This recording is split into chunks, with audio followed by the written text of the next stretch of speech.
Hello everyone. Today we'll go over the Vocabulary Workshop Level Blue Unit 9 words. You can follow along at home using your book. Let's get started. Our first word is brisk. Brisk is an adjective and it means energetic, lively, fast, cool, and fresh. When something is brisk, it is quick, active, and full of energy. So, for example, the flag snapped and fluttered in the brisk wind. So in this sentence, there is some maybe fast wind, and that caused a flag to snap and flutter. So you can imagine that the flag is waving in the wind very quickly because of the fast wind. We often use this word brisk to describe how someone might be walking. So I could say something like, we took a brisk walk around the neighborhood before dinner. So they're not walking slowly, they're walking in a lively, energetic, and a little bit fast way. I could also say something like, the runners kept a brisk pace during the race. Your pace is how fast you are going. So if you have a brisk pace, that means you are going, I wouldn't say very fast, but you are continuously going at the same speed in a kind of a fast way, but not too fast that you would get tired. I could also make a sentence like, a brisk wind blew the leaves across the yard. So here the wind was probably very fast and energetic, so it caused the leaves to blow across the yard. So anytime something is moving in an energetic, lively, fast, or something feels cool and fresh, it can be described by using this adjective brisk. The next word is cherish. Cherish is a verb and it means to feel or show great love for, to value highly, to take special care of. When you cherish something, you care about it deeply and you think that it's very special. So you can cherish a person, a memory, an object, or even an idea. The example sentence says, our freedom is something we should always safeguard and cherish. So of course, there are some countries where people might not have freedom. They can't do certain things. So maybe your freedom is something that you cherish. You really appreciate it. Another example could be, she will always cherish the memories of her first trip to Disney World. So maybe this little girl went to Disney World for the first time, and the memory of this trip is something she will always cherish. She will always love that memory. Another example is something like a photograph. I can say, I cherish the photo of my grandparents because it reminds me of them. So I think it's really special. I love this thing and I want to take special care of it. Another example could be, he cherished the handmade gift from his daughter. So something that you cherish can even be a gift that someone gave you, even if it's something simple like a handprint that a child made. And your parents probably cherish anything that you make for them and give as a gift. The next word is considerate. Considerate is an adjective and it means showing concern for the needs or feelings of others. For example, if you are a considerate guest, you might be invited back. When someone is considerate, they think about how their action will affect other people. So a considerate person tries to be kind, helpful, and respectful of others' feelings and needs. That's why in this sentence it says, if you are a considerate guest, so when you visit someone, if you are kind and respectful, then they will probably invite you back one more time. Another example of this is this picture here. In this picture, someone is moving to a new house maybe, and they have a lot of heavy boxes to carry. And if her friends are helping her carry all of those heavy boxes, then her friends are being very considerate. So I can say it was considerate of her friends to help her carry the heavy boxes. They were very thoughtful and thinking about their friend, so they can be called considerate. In this picture too, there is someone holding the door open so that someone else can enter the building. So I can say, he was considerate and held the door open for the people behind him. He was thinking about the people and wanting to help them. Another example could be in a classroom. If these students over here are finished with their work, but other students are not finished, then it would not be considerate if they start talking very loudly, because that might bother the other students and doesn't allow them to focus on their work. So I can say the students were not being considerate and talking very loudly. So whenever we are thinking about others, trying to be kind and helpful and respectful, that's when we are being considerate. The next word is displace. Displace is a verb and it means to force to move or flee, to move out of position. For example, officials feared that the flood would displace the villagers from their homes. When something is displaced, that means that it is forced to move from its normal place. So in this sentence, there are villagers that live in their homes, but if there is a flood, so if a lot of water suddenly starts coming to where their homes are, then they might have to leave. They would be forced to leave. It might be too dangerous to stay. So since they are being forced to move, that would be called displaced. They are being displaced. And we can displace people, but also objects can be displaced or pushed out of their position. For example, I can say here in this picture, the earthquake displaced several large rocks on the mountain. The rocks might have been up here, but because of the earthquake, they were moved out of position or they were forced to move. In this picture here too, I can say strong winds can displace roof tiles during a storm. So if there's a bad storm, these tiles on the roof can be forced out of position. They can move to a different spot. And of course, something terrible like a war might displace people. Since it's too dangerous to stay where they are if there is a war happening, they might be forced to leave or to move somewhere new. So I can say, the war displaced thousands of people who had to leave their towns. And this is usually the most common way that we use this word, displace. The next word is downfall. Downfall is a noun, and downfall is a sudden fall from power or position, a sudden heavy snow or rain. So there's two different ways that we can use this word. The first one, the fall from power, the example of that is also here in this example sentence. To this day, historians argue over what caused the Roman Empire's downfall. So if there is an empire or a country that's very powerful, but suddenly they lose that power, we can call that a downfall.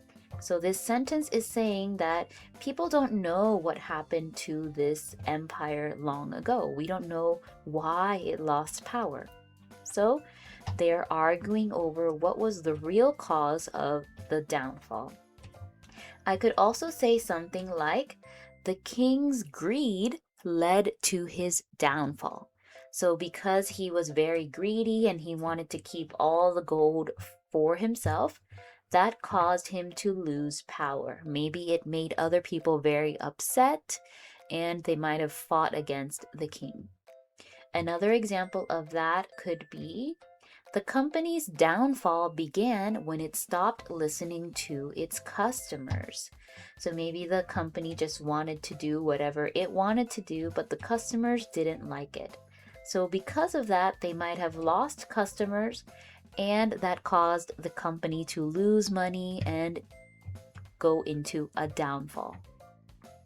And we can also use downfall to talk about just heavy snow or rain. So I could say something like, a heavy downfall of snow covered the roads overnight. So I'm talking about something that happens very suddenly and is very heavy, or it's a lot of it. That can also be called a downfall. Our next word is estimate. And this word can be pronounced in two different ways depending on whether it is a verb or if it is a noun. When we use it as a verb, it means to form a rough judgment about size, quantity, or value. For example, I would estimate the number of people at the concert at about 15,000. So when it is a verb, we pronounce it as estimate. So this mate ending here is pronounced the same way that you would normally read this word mate. Since it has that magic E, then we change this A to a long A sound. So it's estimate. However, when we use this word as a noun, the pronunciation of this ending part changes and it becomes more of a mit sound. So it would be estimate. But let's talk about the verb first, estimate. When we estimate, it means that we are making a careful guess based on the information that you have. So it's not an exact answer, but it should be something that is close or something that makes sense based on what you can see or what you know. So in this example sentence, maybe you can see all of the people at the concert and you make a guess that there are about 15,000 of them. I could do something similar here in this picture of this festival.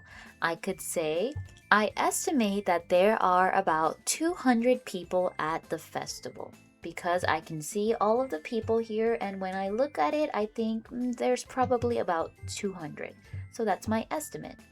And I can also look at this picture here with the jars that are full of candy.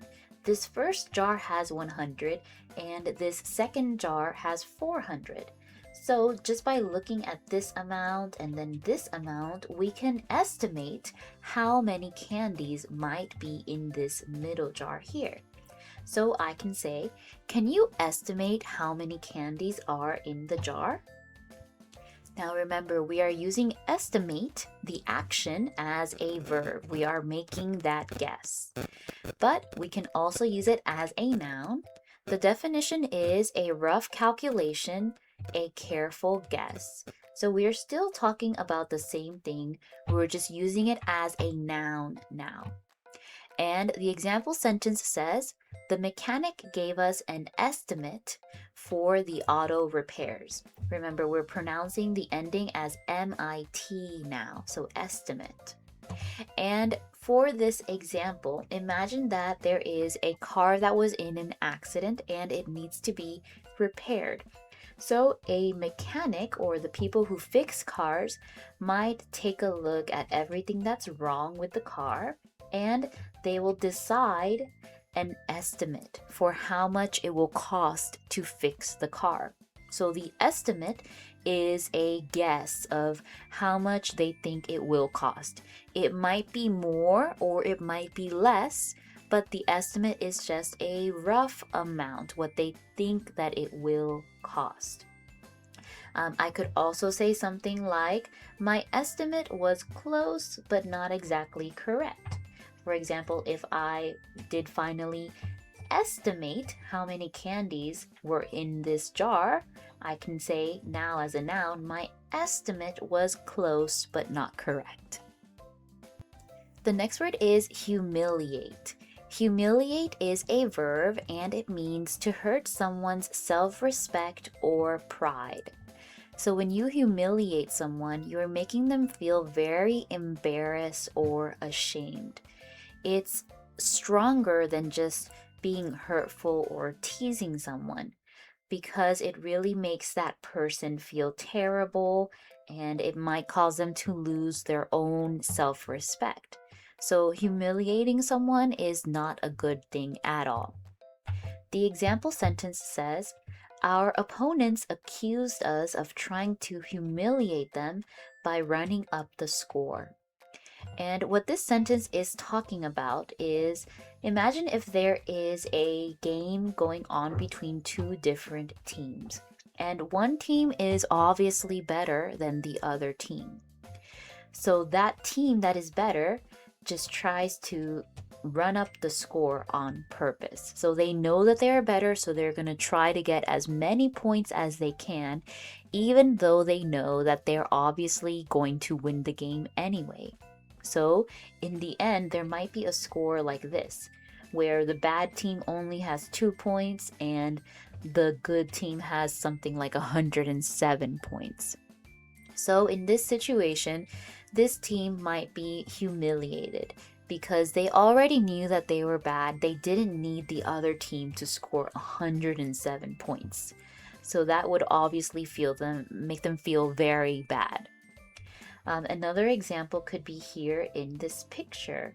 I could say something like, the team did not want to humiliate their opponents by celebrating too much. There's something in sports called sportsmanship, and it means that even though these two teams are playing against each other, they should still consider each other's feelings. So something like celebrating too much after winning might humiliate the other team, so that's not a very kind or respectful thing to do. I could also say something like, the bullies tried to humiliate the new student by laughing at his clothes. So obviously that's not a very kind thing to do, and if you're laughing at someone's clothes, it might make them feel very bad and hurt their feelings. Another example could be here. I could say he felt humiliated when his mistake was shown to the whole class. So even though everyone makes mistakes, having someone come up to the board and showing their mistake to the whole class could cause them to be humiliated. The next word is identical. Identical is an adjective and it means exactly the same, alike in every way. For example, the twins liked to wear identical outfits. So when two things are identical, they are the same. There's no difference at all between them, or they look so much alike that it's really hard to tell them apart. So of course, we often describe twins as being identical. These are either brothers or sisters that are born at the same time and they look the same. So in this example sentence, the twins are identical, but also their outfits are identical too. Another example would be, here I could say, my sister and I ordered identical meals at the restaurant. Maybe we ordered the same thing, so it can be described as being identical. Another good example might be, we bought identical notebooks for our project. So here these two notebooks are the same ones, so I can describe them as being identical. Any two things or even more than two things that are the same can be described as identical instead of just saying they are the same. The next word is improper. Improper is an adjective and it means not correct, showing bad manners or taste. For example, the principal reminded us that improper behavior is not acceptable. So when something is improper, it's not correct or it's not appropriate for that situation. It can be bad manners, it can be rude behavior, or even just doing something in the wrong way. For example, in this first picture here, there are students running down the hallway. So I can say running in the hallway is improper behavior at school. Improper is an adjective, so I'm using it in that sentence to describe behavior. I can also say something like, wearing pajamas to a restaurant might be considered improper. So it's not the right thing to do. It's not the right clothing for that situation. So it can be thought about as being improper or being not correct. Another example is here. I could say it is improper to interrupt someone while they are speaking. It's very bad manners if someone is speaking on the phone to suddenly start talking to them or interrupt them. So we can describe that action as being improper. So people might have improper behavior, improper manners. They might be wearing the improper clothing for something. They might be using the improper word in their writing if they're using the one that's wrong. So anytime that something is not correct or appropriate, we can use this word improper as a better way of saying that it's not correct. The next word is poll. And poll can be used as a noun or as a verb, and it means a collecting of votes. It's usually plural, and a place where voting takes place, a collecting of opinions. So a poll is just a way to collect votes or get the opinion of people. When you poll people, you ask them a question so that you can find out what most people think or what most people will choose. As a verb, it means to receive votes, to vote, or to question people to collect opinions. So the meaning is the same, just the way that we are using it, either as a noun or as a verb, is changing. The first example sentence says, "Where did you see the results of the poll?" And the second one says, "We are going to poll our classmates about their favorite movies." So let's look at these pictures here. We know that a poll means you are collecting people's opinions or votes. So this is kind of what a poll might look like. You might have someone check the answer that they like or write it down, and then you would collect all of those votes. And using that information, then you make a poll like this one here. Remember, it can be a noun or a verb. So over here, this action of getting the votes would be the verb poll. And here, the actual thing that we make with it could be the noun poll.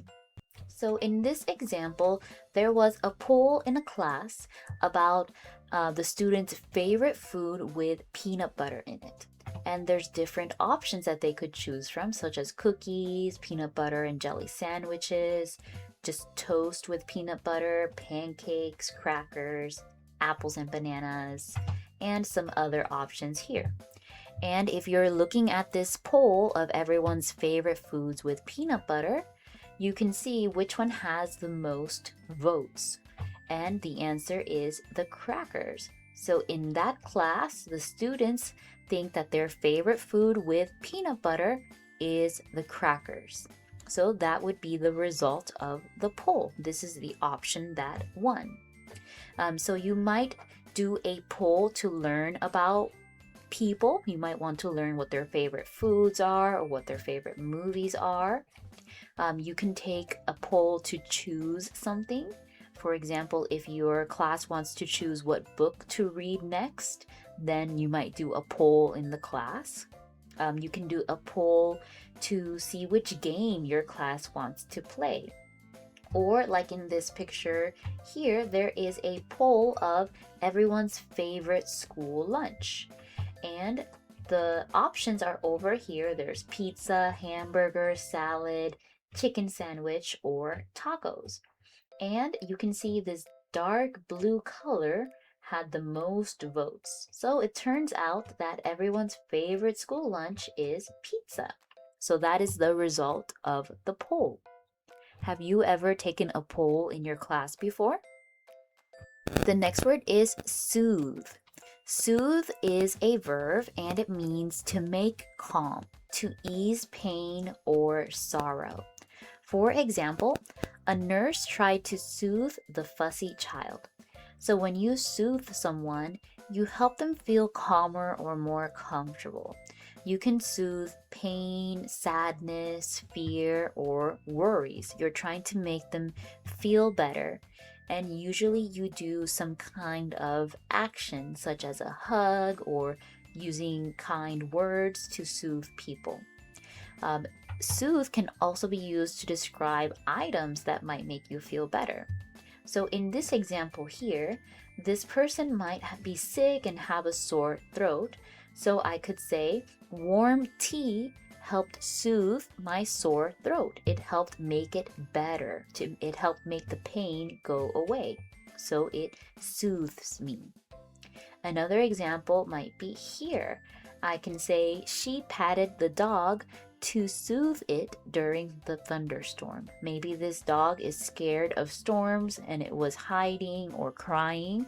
So she was starting to pet the dog to make it feel calmer, to soothe the dog. And in this example too, there's a crying baby. So I might say, mom sang a quiet song to soothe her child, to make the child feel better. And the last word is vicinity. Vicinity is a noun and it means the area near a place, the surrounding region. So vicinity is just a better word we can use instead of just saying something is near. It sounds like a higher level word, but it just means the area that is near a place. So if something is in the vicinity of your school, for example, it means that it's nearby or it's in the surrounding area.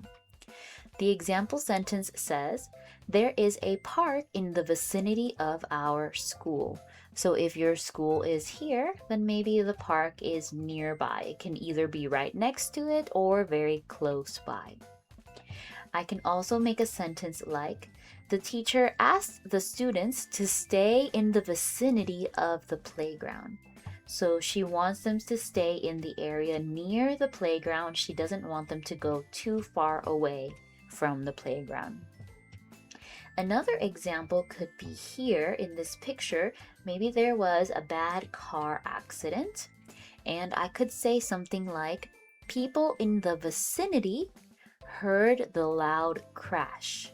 So people who were nearby this area, they heard the crash of the car accident.